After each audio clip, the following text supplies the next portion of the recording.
Now we're going to talk about mining pools. So what is a mining pool? Well, let's look at the economics of being a small miner. So say you're an individual who spent $6,000 of your hard-earned money to buy a nice shiny new Bitcoin mining rig. Now you expect that you'll find a block in about 14 months with this fancy new rig. And remember that a block is worth about $15,000 at today's prices. So if you amortize that, you could say that the expected revenue of this box is about $1,000 per month. And now maybe once you factor in electricity and your other costs of operating it, if you actually got a check in the mail every month for $1,000, that would make it worth it for you to buy this $6,000 mining rig. But remember that mining is a random process. You don't know when you're going to find the next block. It's a completely random search, and you could find your next block at any time. So if we look at the distribution of how many blocks you're likely to find in the first year with that hypothetical 1 terahertz box, the variance is pretty high because the expected number of blocks you're going to find is so low. So if we just look at the distribution, and this is a Poisson distribution, there's over a 40% chance that you won't find any blocks in the first year, in which case you might really be in trouble if you haven't earned any revenue in an entire year of running that $6,000 box that costs a lot of electricity to run. There's about a 36% chance that you'll find one block in the first year, in which case maybe you're barely scraping by. And then there's a slightly smaller chance that you'll find 2 or more blocks, in which case you'll really be making a profit with this thing. So again, on expectation, you might be just doing okay, enough to make a return on your money, but there's a big chance that you'll make nothing at all. So that means that for a small miner, mining is essentially a big game of roulette. Now historically, when small business people faced a lot of risk and they wanted to lower the risk, they got together and formed mutual insurance companies. So farmers would get together and agree that if any individual farmer's barn burned down, they would share profits with that farmer so that that farmer wouldn't go bankrupt. And the question is, can we have a mutual insurance model that works for small Bitcoin miners? So that's what a mining pool is. Now, the goal of a mining pool is that a group of miners will get together, form a pool, and they'll all attempt to mine a block which pays the Coinbase, the newly minted coins, to the same recipient. That recipient is going to be called the pool manager. So no matter who actually finds the block, the pool manager will control the rewards. And then the pool manager will take that revenue and distribute it to all of the participants in the pool based on how much work each participant actually output. Of course, the pool manager will also probably take some kind of cut for their service of managing the pool. So this sounds like a great idea. You can see why it would be attractive to Bitcoin miners to join a pool to lower their variance. But how does the pool manager know how much work each of the members of the pool is actually performing? Obviously, the pool manager doesn't want to just take everybody's word for it, because everybody would say that they're performing more work than they actually did. So there's a really powerful idea, which is that miners can prove probabilistically how much work they're doing by outputting shares. And shares are blocks that are almost valid. So whereas it's pretty rare to find an actually valid block that starts with all 66 required zeros at the beginning of the output hash, there will be a lot more almost blocks that start with a lot of zeros, but not quite the 66 necessary to make it a valid block. So a common choice might be, say, 40 bits or maybe 50 bits, depending on what size the pool is designed for. Now, if miners participating in the pool send in a bunch of these near-valid blocks, the rate at which you're finding those near-valid blocks should give the pool manager a very good statistical idea of who's doing how much work. And the other nice property of this is that there's no way to fake it. Because of the properties of the hash function, there's no way to find almost blocks without also finding actual blocks at the expected rate. So how does this whole setup look? So to start with, in each round, after the previous block is discovered, the pool manager, which will be collecting transactions and assembling a block, will tell all of the participants, here's the next block that we're all going to work on. So they'll assemble the block header, they'll assemble a Merkle tree of transactions to be included in that block, and in particular, they'll make sure to put into that Merkle root of transactions the Coinbase transaction, which creates new coins and assigns ownership to the pool itself. And now this block header will be sent to all of the participants in the pool, and this is what they're asked to work on. And they have to prove that they've been working on it by sending in shares showing that they've been hashing this block.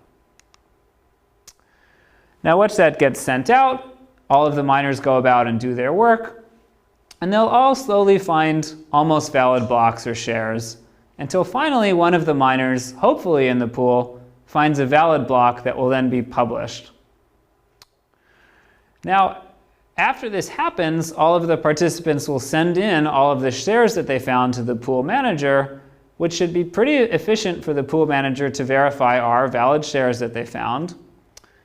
And then the pool manager will take all of the revenue earned from that block that was published and distribute it back to the participants based on how much work they actually did.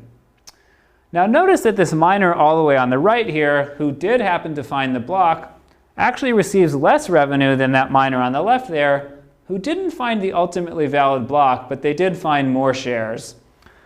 So there's no bonus for this miner on the right here that they actually found a valid share.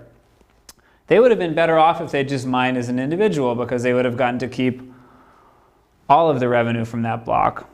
But of course, for the miner on the left, they're sure going to be glad that they joined this pool, because they would have gotten nothing if they just mined on their own, because they happened to not find a valid block.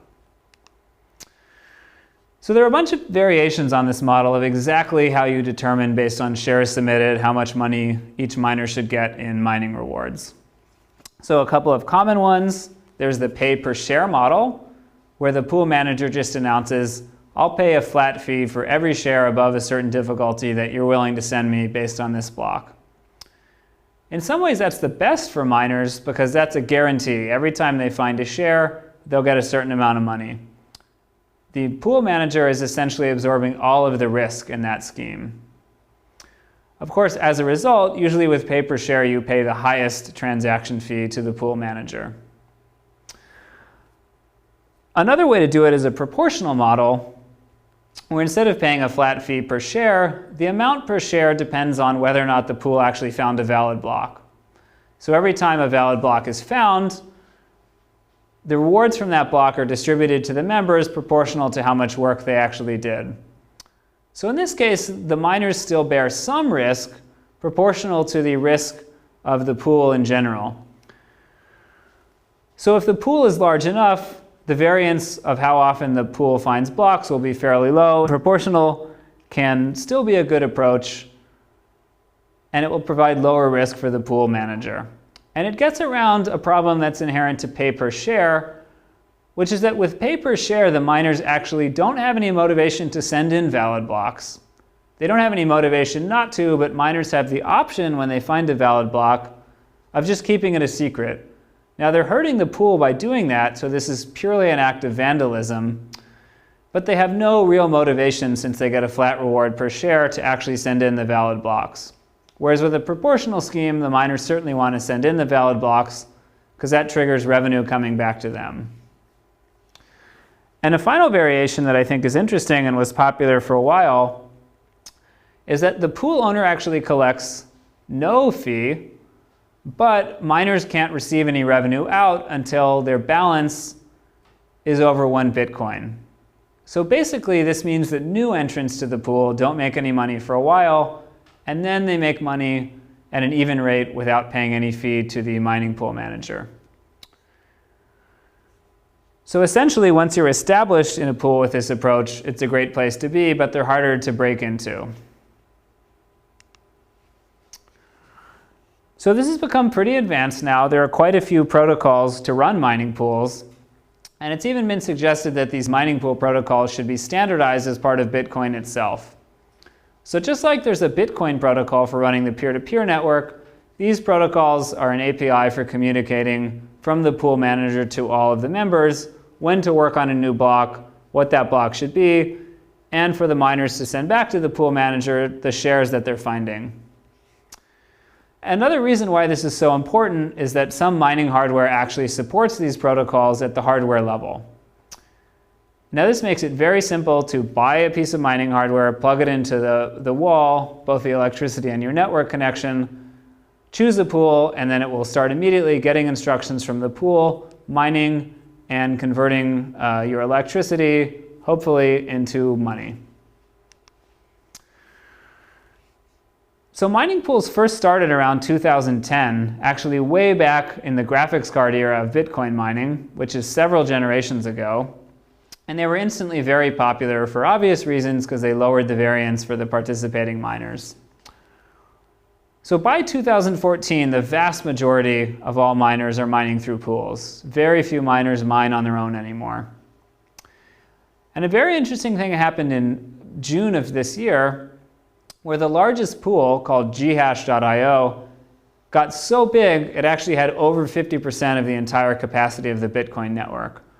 Now this is something that people had feared for a long time, but essentially Ghash offered such a good deal to all the participating miners that everybody wanted to join. Now since then, Ghash has gone down a little bit, partly by design. They've made their fees a little bit less attractive to try to get smaller. But you can see in this pie chart of the largest mining pools, they still have about a third of the power. And it's basically only 2 mining pools today that control about half of the power in the network. And then there's a nice smattering of other pools thrown in there.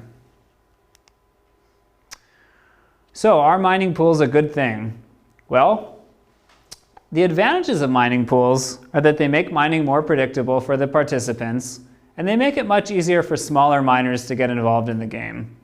Whereas the variance would simply make mining infeasible for economic reasons if you didn't have mining pools, you can operate a much smaller mining rig profitably if you're part of a pool. Another advantage of mining pools is that since there's one central pool manager who's sitting on the network and assembling blocks, it actually makes it easier to upgrade the network, because by upgrading the software that the mining pool manager is running, that effectively updates the software that all of the pool members are running. The disadvantages of mining pools, of course, is that this leads to centralization. It's an open question how much power the operators of a large mining pool actually have. Of course, miners are fairly free in theory to move between pools as much as they like. If you're making profit on one pool, you'll likely make very similar profit in another pool because the fees that they pay out have converged. They all offer about the same deal today. But in practice, miners don't switch very often, simply because they're lazy and it's easier to keep using the pool that they've already signed up for. And another disadvantage of mining pools is that it lowers the population of people actually running a fully validated Bitcoin node. So previously, small miners all had to run their own fully validating node. They all had to store the entire blockchain and validate every transaction. Now, most miners offload that task to their pool manager. And this is one reason why a couple of lectures ago I said the number of fully validating nodes may actually be going down in the Bitcoin network. So if you're concerned about this level of centralization, you might ask, could we redesign the mining process so that we don't have any pools, so that everybody has to mine for themselves? And once again, that's going to be a very interesting topic that we'll talk about in our lecture on alternative mining approaches.